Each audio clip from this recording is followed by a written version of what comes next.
चलिए सब लोग, तो कल हमने आप लोगों को बता दिया होगा RMS value, root mean square value alternating current circuits के लिए। ठीक है, ये बताओ ग्राफ का पीक कब अचीव हुआ था? ये ग्राफ बना था, ये t टाइम था, ये t/2 टाइम था, ये t/4 टाइम था ना। तो ग्राफ का जो पीक है वो कहाँ अचीव हुआ था? t/4 टाइम पीरियड में, है ना। अच्छा, आप लोग को ये वाला फॉर्मूला याद है फेज डिफरेंस का? 2π/t डेल्टा t, है ना। Phase difference 2π/t, delta t की जगह क्या लिखोगे? t/4 अगर π/2। बैठी, जल्दी बैठी।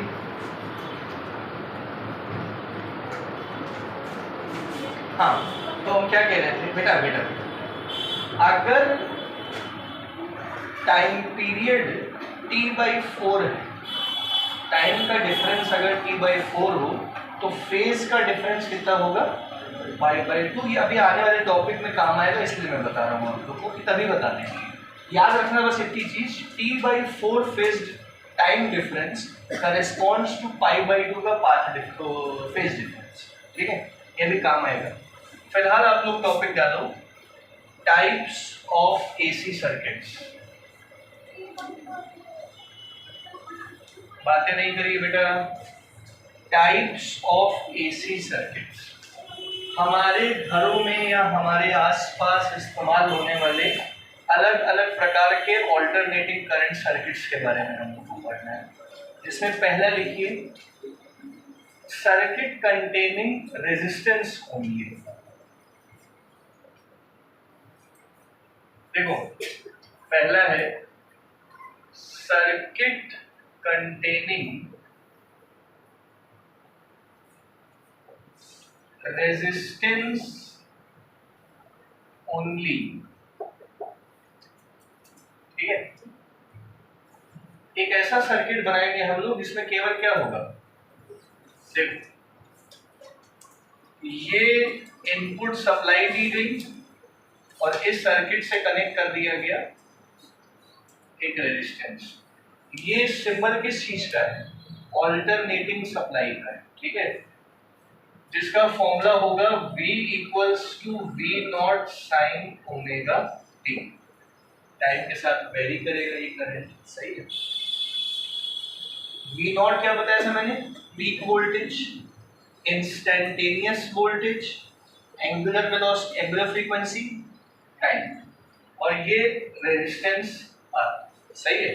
तो इनपुट सप्लाई दी गई, इनपुट वोल्टेज दिया गया V = V0 sin omega t का, सही है। और रेजिस्टेंस के क्रॉस वोल्टेज क्या होगा? Voltage across resistor. आरुषि, किसी रेजिस्टर के क्रॉस वोल्टेज कितना होता है बेटा?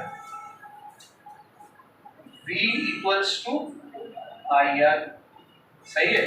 तो जितना अभी हम लोग ये मान के चल रहे हैं कि कोई एनर्जी का लॉस नहीं हो रहा है, जितना इनपुट दिया गया उतना ही इसके पास गया, तो इसका मतलब ये वाला V और ये वाला V क्या होगा? इक्वल होगा। तो IR = V0 sin omega t कर दिया, तो यहाँ से I की वैल्यू आ गई V0/R sin ओमेगा t। अब देखो जरा समझो, V/R होता है I, तो V0/R क्या होगा? I0 sin omega t। अब समझो, वोल्टेज दिया गया V = V0 sin omega t का, और करंट ऑब्टेन हुआ है I0 sin ओमेगा t का। जिस फेज में वोल्टेज दिया गया, that is omega t phase में, उसी फेज में क्या ऑब्टेन हुआ? करंट भी ऑब्टेन हुआ, that is omega t phase में। जिस कोई फेज में वोल्टेज दिया गया, उसी फेज में क्या ऑब्टेन हुआ? इसका मतलब phase difference between voltage and current is 0। Delta phi 0 है। ये आया कि नहीं आया समझ में? ठीक है, इसी को हम लोग अब रिप्रेजेंट करेंगे अलग अलग ग्राफ से, डायग्राम से। इतना समझ में आ गया होगा? इधर देखो, अच्छा चलो इतना लिखो तो बनाए अलग से।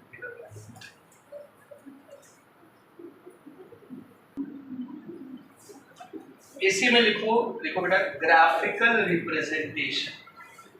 खिड़की खोल दीजिए आप लोग, थोड़ी हवा है।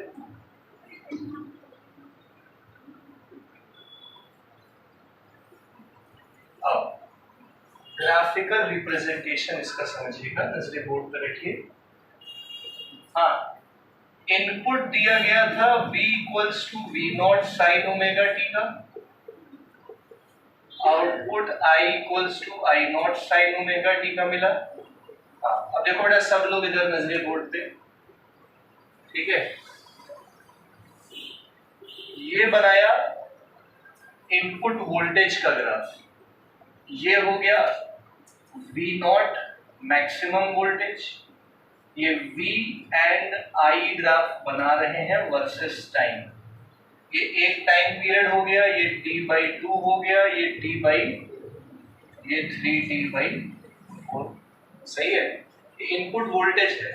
जिस फेज में वोल्टेज दिया गया है उसी फेज में क्या ऑब्टेन हो रहा है? करंट। इसका मतलब ये करंट का हो गया ग्राफ।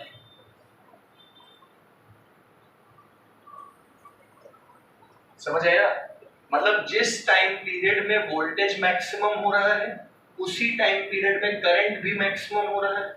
जिस टाइम पीरियड में वोल्टेज जीरो हो रहा है उसी में करंट भी जीरो हो रहा है। जिस टाइम पीरियड में वोल्टेज मिनिमम रिवर्स हो गया उसी टाइम पे करंट भी क्या हो गया? रिवर्स हो गया। फिर जीरो तो दोनों साथ जीरो, तो दोनों साथ साथ चल रहे हैं ना। ये आई नॉट हो गया, ये ग्राफिकली हमने रिप्रेजेंट कर दिया। इसी में एक टर्म है phasor diagram. Phasor diagram, phase को रिप्रेजेंट करने वाला डायग्राम। ये लिख लियो तो हटा दे, ठीक है, इधर ही बता देते हैं। फेजर डायग्राम समझो भैया।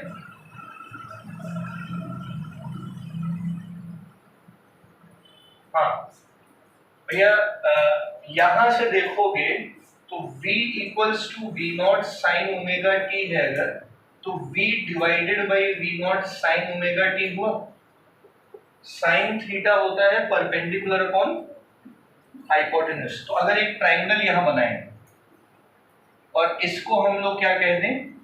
ओमेगा टी, तो परपेंडिकुलर क्या हो गया? वी नॉट, और हाइपोटेन्यूज क्या हो गया? सॉरी, परपेंडिकुलर हो गया v, हाइपोटेन्यूज क्या हो गया? ये v हो गया और ये क्या है? v not. तो टेक्निकली अगर ये v है तो ये भी क्या होगा? ये v हो गया। इसको यहां से हटा दिया हमने, नहीं समझ पाए? इसी प्रकार से i equals to I naught sine omega T है अगर, तो साइन ओमेगा टी भी क्या होगा?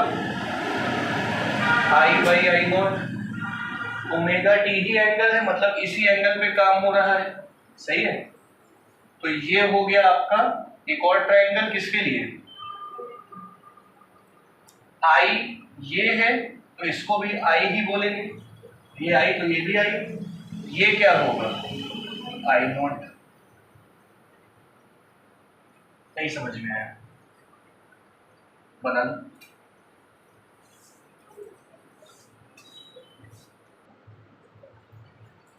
कुछ पूछना हो तो पूछ सकते हो आगे। अब देखो, इसी में ये जो peak value of current obtain हुआ है ये आई नॉट, इसका फॉर्मूला क्या है समझना। आई नॉट का फॉर्मूला है वी नॉट बाई आर, का मतलब रेजिस्टेंस बढ़ने से करंट कम होगा, लेकिन करंट जो है वो ओमेगा पे डिपेंड नहीं करेगा। कितनी तेजी से जो है नंबर ऑफ साइकिल्स पर सेकेंड होती हैं उन पे जो है करंट डिपेंड नहीं करेगा प्योरली रेजिस्टिव सर्किट में। बात समझ में आ रही है? किस पे डिपेंड करेगा सर? आर पे। अगला टॉपिक डालो, circuit containing inductance only. circuit containing inductance only.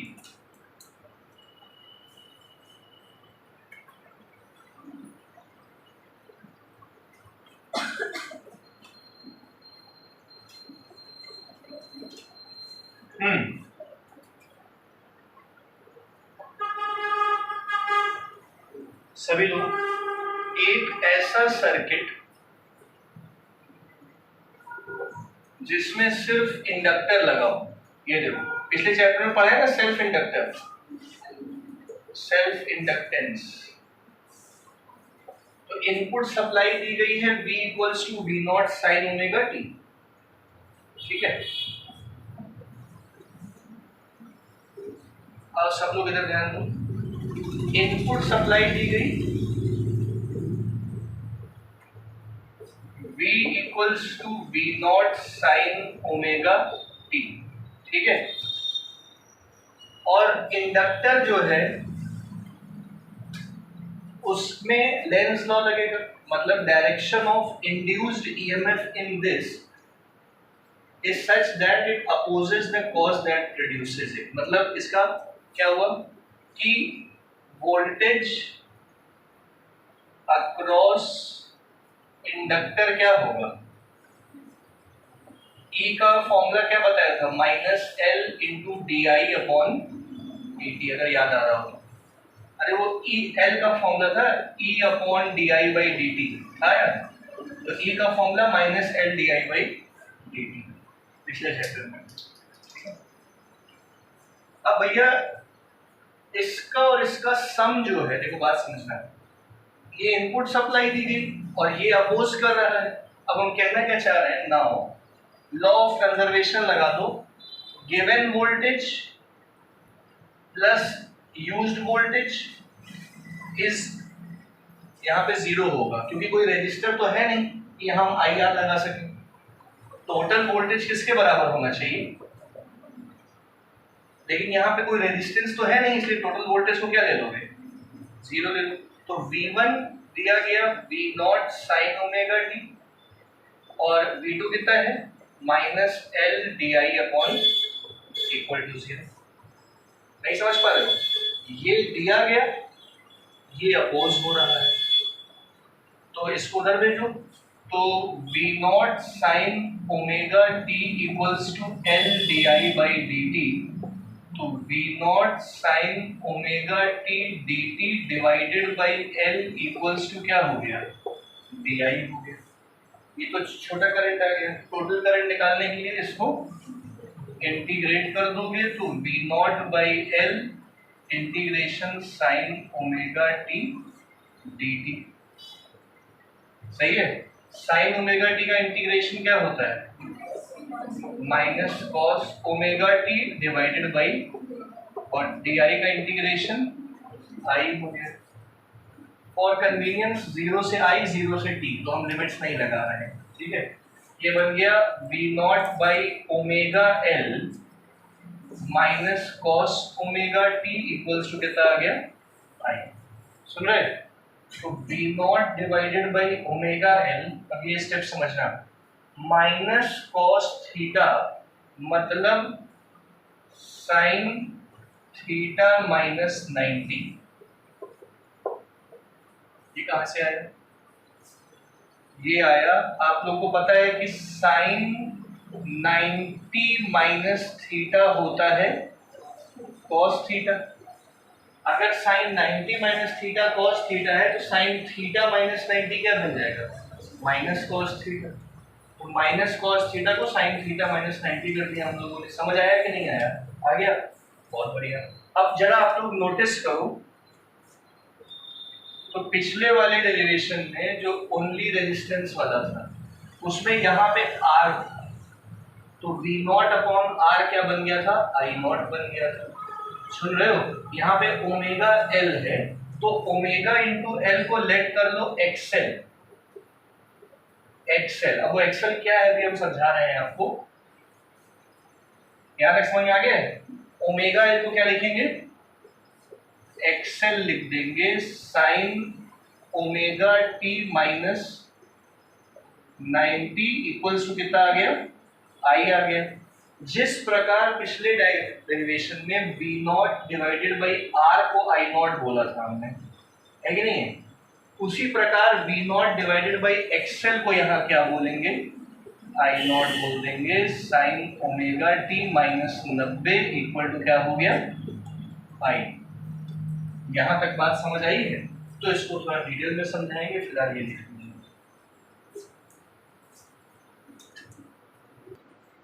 चलो, कोई स्टेप पूछना तो नहीं किसी को? एक्सेल बेटा बताना है ना। ये इधर वाला हिस्सा हटा दे। अब देखो इन सब चीजों का मतलब क्या है।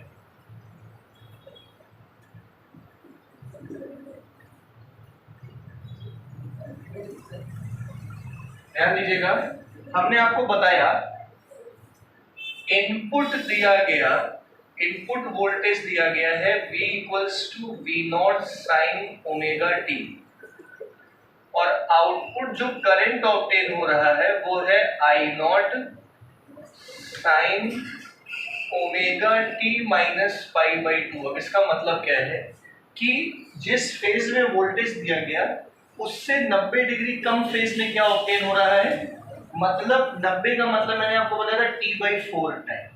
मतलब जब भी आप वोल्टेज देंगे उसके 1/4 साइकिल के बाद करंट ऑब्टेन होगा। नहीं समझ में आया? पाई/2 का फेज डिफरेंस आया इन दोनों के बीच में। Phase difference between voltage and current is equal to कितना आया, पाई/2 which corresponds to T/4 time period. बात समझ में आ रही कि नहीं आ रही है? तो इसका मतलब इसके नीचे आप लोग क्या लिखोगे, current lags behind voltage by phase angle of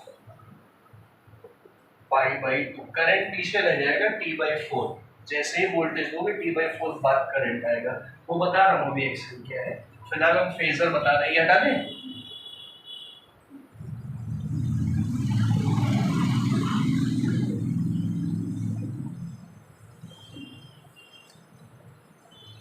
हाँ भैया ध्यान दो, पहले ग्राफ से आपको समझा देते हैं। ये दिया गया input voltage T, T/2, T/4, 3T/4, V not, V and I, सही है, ये टाइम।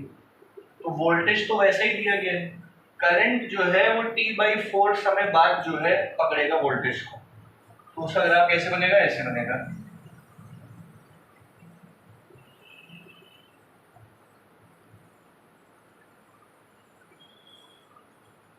समझे? थोड़ा ज्यादा छोटा हो गया, थोड़ा सा ऊपर कर दीजिएगा। मतलब हम कहने क्या चाह रहे हैं कि जब वोल्टेज शुरू होता है तो करंट प्रोड्यूस नहीं होता है। जब वोल्टेज मैक्सिमम हो जाता है, जो कि कब होता है, T/4, तब करंट प्रोड्यूस होता है। बात समझ आ रही है? और जब वोल्टेज जीरो होता है तो करंट मैक्सिमम होता है T/4 पर। जब वोल्टेज रिवर्स होता है तो करंट फिर जीरो हो जाता है, और जब वोल्टेज जीरो होता है तो करंट रिवर्स होता है। बात समझ आ रही कि नहीं आ रही है? हमेशा करंट जो है वो वोल्टेज से पाई/2 यानी कि T/4 टाइम पीरियड क्या रहेगा, पीछे रहेगा, लैग करेगा। समझ गए सब लोग? इसी का फेजर डायग्राम देख लो।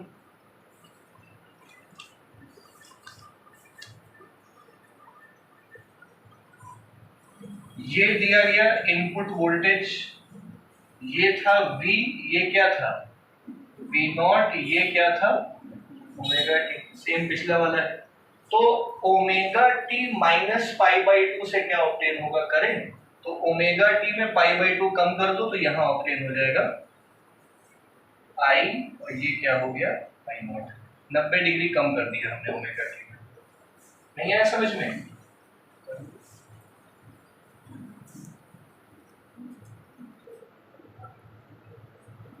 आगे देखिए,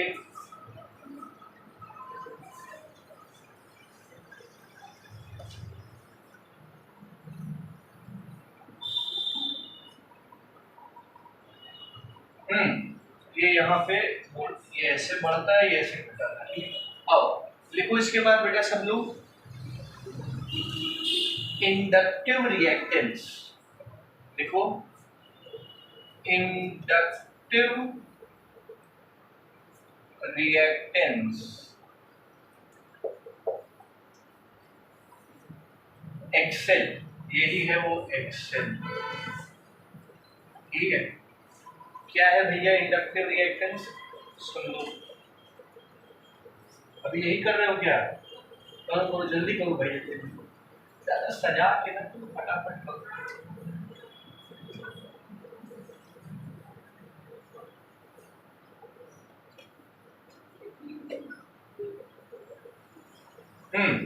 अब ये क्या चीज है, जो काम, सुनिए बेटा, जो काम प्योरली रेजिस्टिव सर्किट में आर करता है, आर क्या करता है, करंट को रोकता है, ऑब्स्ट्रक्ट करता है, उसी प्रकार से जो काम रेजिस्टिव सर्किट में आर करता था वही काम इंडक्टिव सर्किट में कौन करता है, एक्सएल, आर की जगह एक्सएल जो लिखा था, मतलब करंट को रोकता है।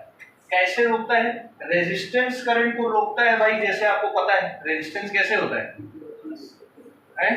रेजिस्टेंस कैसे, एक कंडक्टर के अंदर रेजिस्टेंस होता है ना, टेम्परेचर बढ़ाने से रेजिस्टेंस बढ़ सकता है। टेम्परेचर कैसे, रेजिस्टेंस का मतलब इलेक्ट्रॉन्स का आपस में टकराव, चाहे खुद से चाहे पॉजिटिव चार्ज से कंडक्टर के अंदर, तो करंट को वो रोकता है इलेक्ट्रॉन को टकरा के, है ना। ये टेम्परेचर बढ़ता है तो रेजिस्टेंस बढ़ता है। इंडक्टर जो है करंट को कैसे अपोज करेगा, एक अपोजिट डायरेक्शन में इंड्यूस्ड ईएमएफ और करंट प्रोड्यूस करके, पता है सबको एक बार, इंडक्टर जो है ओरिजिनल करंट के अपोजिट डायरेक्शन में क्या प्रोड्यूस करेगा, एक अपोजिंग करंट प्रोड्यूस करके उसको अपोज करेगा, रोकेगा। एक्सेल क्या है, एक्सेल का फॉर्मूला मैंने क्या बताया, ओमेगा एल, ओमेगा क्या है 2 पाई एफ एल, तो ये एक्सेल का फॉर्मूला हो गया, इसकी यूनिट होगी ओम, जो रेजिस्टेंस की यूनिट थी वही इसकी यूनिट होगी। एक्सेल किस पे डिपेंड करेगा, frequency of rotation, number of cycles पर सेकंड पे डिपेंड करेगा।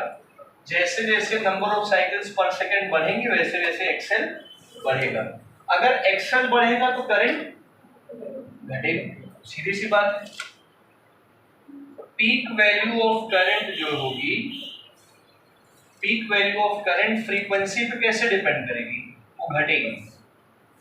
फ्रीक्वेंसी बढ़ने से एफ बढ़ेगा, और सॉरी फ्रीक्वेंसी बढ़ने से एक्सेल बढ़ेगा, और एक्सेल का काम है करंट को रोकना, कम करना, तो फ्रीक्वेंसी बढ़ने से करंट क्या हो जाएगा। अब पहले इसकी डेफिनेशन लिख लो, देखो inductive reactance, the obstruction offered by the inductor to the flow of current, the obstruction offered by the inductor to the flow of current,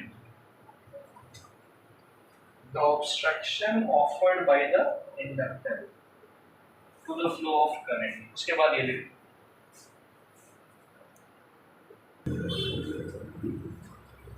सब लोग को समझ आ गया। ये कौन सा सर्किट कंप्लीट हो गया, सर्किट कंटेनिंग इंडक्टेंस होंगी, इंडक्टर होंगी। फिर लिखो अगला circuit, circuit containing capacitance only, circuit containing capacitance only। अब इसी आपको भी तो जाना था ना, नहीं गई? अच्छा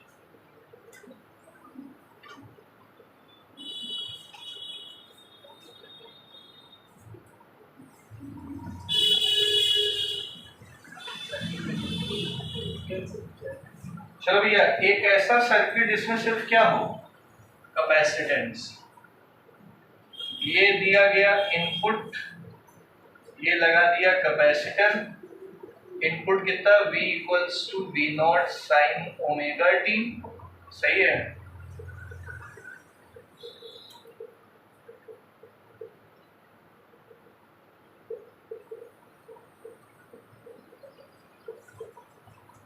वोल्टेज अक्रॉस कैपेसिटर क्या होता है, V equal to Q by C, यही होता है ना फॉर्मूला। इक्वेट कर दो दोनों को, तो Q by C V naught sine omega T, तो यहां से Q की वैल्यू आ जाएगी V naught C sine omega. ये हो गया भैया चार्ज। आया समझ में सबको? अब हमको निकालना क्या होता है, करंट ही तो निकालना है सप्लाई का। तो करंट का फॉर्मूला आपको पता होता है dq बाई dt होता है, I is equal to dq upon dt। तो I equals to d by dt of q की जगह क्या लिखोगे, v naught c sine omega t। सही है, जो जो कांस्टेंट है बाहर उठा लो, v naught c d by dt sine omega, I equal to v naught c sine omega t का डिफरेंशिएशन परीक्षा जी cos omega t dot omega, जैसे इंटीग्रेशन में डिवाइड में आता है ना, वैसे ओमेगा टी का डिफरेंशिएशन क्या हो गया, ओमेगा। तो I equals to v naught omega c cos omega t। सही है। अभी एक समस्या है, नीचे कुछ है ही नहीं कि हम उसको I नॉट कर सकें, तो ये जो ओमेगा c लिखा हुआ है इसको 1 बाई ओमेगा c कर दो जबरदस्ती, और cos ओमेगा t को लिख सकते हो साइन 90 प्लस ओमेगा टी, या साइन ओमेगा टी प्लस 90, है ना। Sine 90 plus theta cos theta, second quadrant में साइन 2 प्लस थीटा। नहीं समझ पाए? तो अब की बार जैसे पिछली बार ओमेगा एल को एक्सएल लिखा था, 1 अपॉन ओमेगा सी को क्या लिख दीजिए, X C sine omega T plus 90 degree. यहां तक समझ आ गया? और V naught by X C क्या बन जाएगा, आई नॉट बन जाएगा। तो I equals to I naught sine omega T plus 90। अब की बार ये करंट आ गया। नहीं समझ में आया?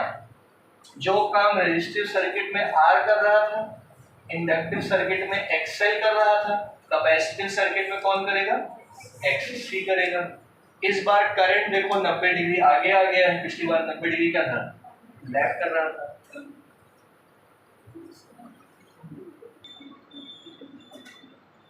हाँ, यहां तक समझ आ ही गया होगा। कोई दिक्कत हो पूछ लो, आगे बढ़ते हैं।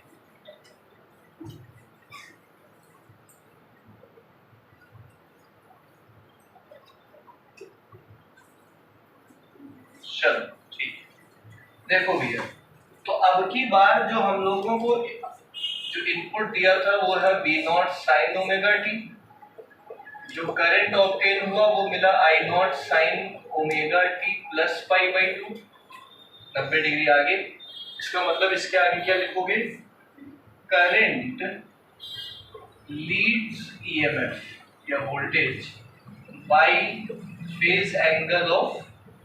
अब की बार करंट आगे है, वोल्टेज पीछे है। सही है, फेजर बनाए, इधर वाला हटा नहीं है, ग्राफ तो यहीं से कुछ। ये दिया गया input voltage T, T by 2, T by 4, 3T/4, ये हो गया V नॉट, ये T। सही है। अब की बार करंट 90 डिग्री आगे है, मतलब कितना टाइम पीरियड आगे है, T/4। तो अब की बार करंट यहां से शुरू,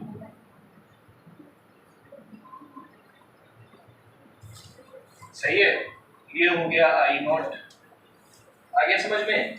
जब वोल्टेज जीरो तो करंट है भाई, कैपेसिटर के अंदर पहले से चार्ज होता है ना, तो और जब वोल्टेज मैक्सिमम तो करंट जीरो। समझ ही गए होंगे क्या कहना चाह रहे हैं। फिर इस तरीके से फेजर डायग्राम भी समझ लो। पिछली बार 90 पीछे रह गए थे, अब के 90 आगे ले जाएंगे। समझ रहे हो ना क्या कहना चाह रहे हैं? तो भैया देखो फेजर बनाते हैं। ये दिया गया वी नॉट ओमेगा टी। अब इसमें 90 डिग्री आगे ले जाइए और क्या बना दीजिए, आई नॉट। आगे समझ में पक्का। फिर उसके बाद हमने पिछली बार एक्सएल को क्या कहा था, इंडक्टिव रिएक्टेंस। एक्ससी को क्या कहोगे, कैपेसिटिव रिएक्टेंस।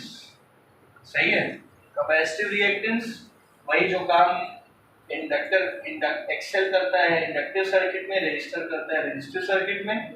विशेष भैया नहीं सुन रहे हो क्या, वही काम एक्सी करता है कैपेसिटिव सर्किट में। इसकी यूनिट भी क्या होगी, ओम होगी। एक्सी का फॉर्मूला क्या बताया, 1/ओमेगा सी। ओमेगा क्या है, 2πfc। सही है, इसका मतलब xc is inversely proportional to क्या हो गया, f। मतलब फ्रीक्वेंसी बढ़ेगी तो xc क्या होएगा, घटेगा, तो I नॉट बढ़ेगा, है ना। I नॉट वर्सेस फ्रीक्वेंसी बनाओगे, फ्रीक्वेंसी बढ़ेगी xc घटेगा, करंट बढ़ेगा। आया कि नहीं आया समझ में। अच्छा, फ्रीक्वेंसी पे डिपेंडेंसी है तो एंगुलर फ्रीक्वेंसी पे भी तो सेम यही होगी। ओमेगा का फॉर्मूला क्या होता है, 2πm। तो अगर यहाँ f की जगह ओमेगा भी लिख दे तो भी सेम ही ग्राफ बनेगा। देख लो, कैपेसिटिव रिएक्टेंस की डेफिनेशन लिख लोगे, obstruction offered by the capacitor to the flow of current. चलो, तो अभी तक जो है इंडिविजुअल सर्किट्स पढ़ लिए जिसमें L था, C था, R था। अब इनका कॉम्बिनेशन पढ़ेंगे। देखो अगला LR सर्किट। LR सर्किट एक ऐसा सर्किट जिसमें इंडक्टर भी होगा, रेजिस्टर भी होगा। पहले LR, फिर CR, फिर LC, फिर LCR। ठीक है, आज ही कराते फ्लो में सारे, है ना। फ्लो में समझ आ जाएंगे। बात ये है, देखो LR सर्किट की बात करते हैं। नजरे बोर्ड पर रखना भैया सब लोग। ये दिया गया input V naught sine omega T, सही है। एक लगा दिया इंडक्टर,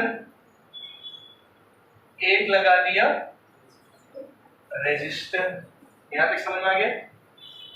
अब ये दोनों सीरीज में है ना, क्योंकि इसमें सीरीज में है तो इस वोल्टेज का हिस्सा इसमें जाएगा VL, इंडक्टर के क्रॉस जाएगा VL, और रेजिस्टर के क्रॉस क्या जाएगा, VR।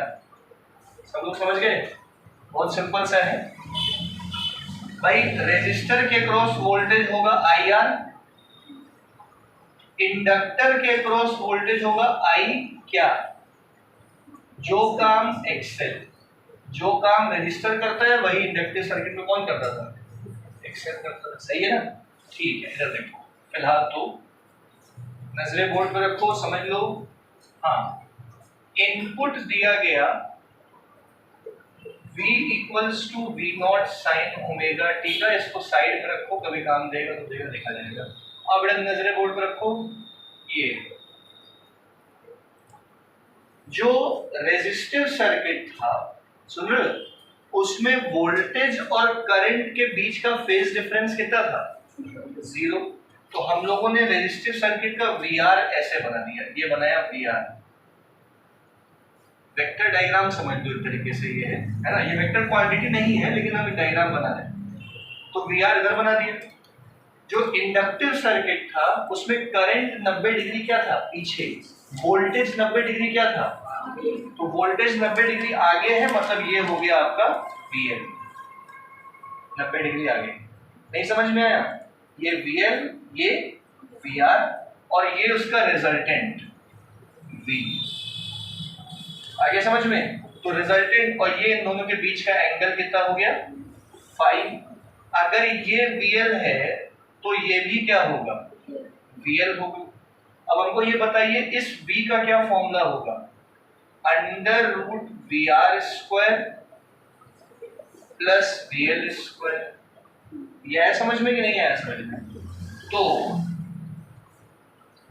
V equals to √VR² voltage across resistor क्या होता है? I R. Voltage across inductor क्या होता है? आई इंटू का होल स्क्वायर। यहां तक समझ आया कि नहीं आया? इसमें से इसको लिख दिया I square R square plus I square X L square. I square बाहर आ गया, R square plus X L square. सही है। तो V is equal to I under root R square plus X L square. V divided by I equals to under root X L square plus R square. सही है। V by I क्या होता है? देखो, अगर सिर्फ रेजिस्टेंस होता तो V बाई आई होता R। सुन रहे हो? सिर्फ इंडक्टेंस होता तो V बाई आई होता XL। सिर्फ कैपेसिटेंस होगा तो V बाई आई होगा XC। इंडक्टेंस और रेजिस्टेंस या इंडक्टेंस कैपेसिटेंस या रेजिस्टेंस कैपेसिटेंस या तीनों हो, मतलब अगर एक से ज्यादा कॉम्बिनेशन वाली बात हो रही हो, दो या दो से ज्यादा वाली, तो V बाई आई को कहते हैं Z। Z मतलब नेट ऑब्स्ट्रक्शन।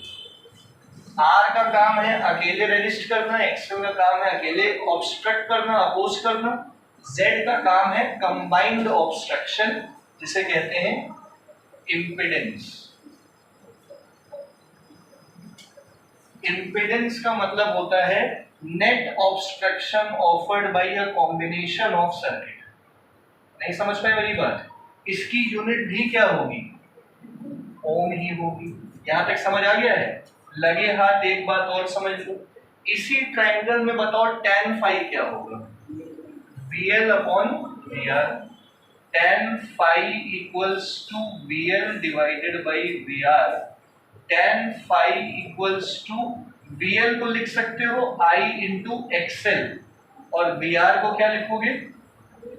I कट गया, tan फाई का क्या फॉर्मूला बन गया? XL divided by. आगे समझ में? ये पूरा का पूरा कौन सा सर्किट की बात हो गई?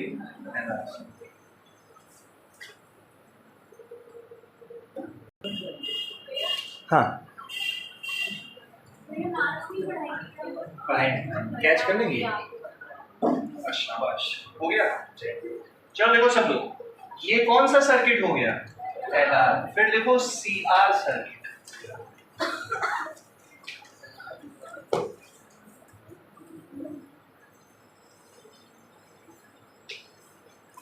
CR सर्किट पढ़ते हैं भैया।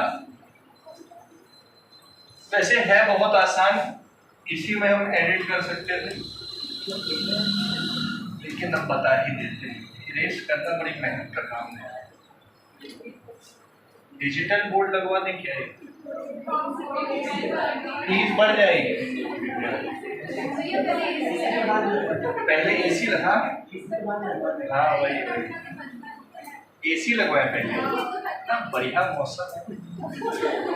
देखो अच्छा, CR सर्किट पे काम करते हैं सब लोग। एक ऐसा सर्किट जिसमें पहले तो इनपुट सप्लाई दी गई V0 साइन ओमेगा t, एक लगा दो कैपेसिटर, एक लगा दो रेजिस्टर RA CA। सही है। और पूरा का पूरा वैसे ही काम करना है। अगर केवल रेजिस्टिव सर्किट है, कोई फेज डिफरेंस नहीं बिटवीन वोल्टेज एंड करंट। अगर देखोगे तो कैपेसिटिव सर्किट में, बेटा देखिए, कैपेसिटिव सर्किट में करंट 90 डिग्री आगे था, मतलब वोल्टेज 90 डिग्री क्या था? तो यहाँ नीचे की तरफ बना तो VC। सही है। ये हो गया आपका V। अगर ये फाई एंगल हो गया, ये VC है, तो ये भी क्या हो गया? VC हो गया। सही है। तो tan फाई तो ऐसे ही निकल आया कि नहीं आया? tan phi equal to VC upon VR। VC को क्या लिखोगे? IXC। और बेटा देखिए इधर VR को क्या लिखोगे? तो tan फाई का क्या फॉर्मूला बन गया? XC डिवाइडेड बाई, ये तो हो गया। सही है। और पूरा का पूरा वही काम करना है, कहो तो कराएं, कहो तो डायरेक्ट लिखने, ध्यान से कर लोगे। बस जहां जहां L था वहां क्या हो जाएगा? और z का फॉर्मूला बनेगा under root of xc square plus r square. आ गया समझ में?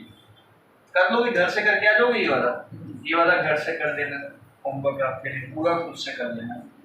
अगला सर्किट बनाए,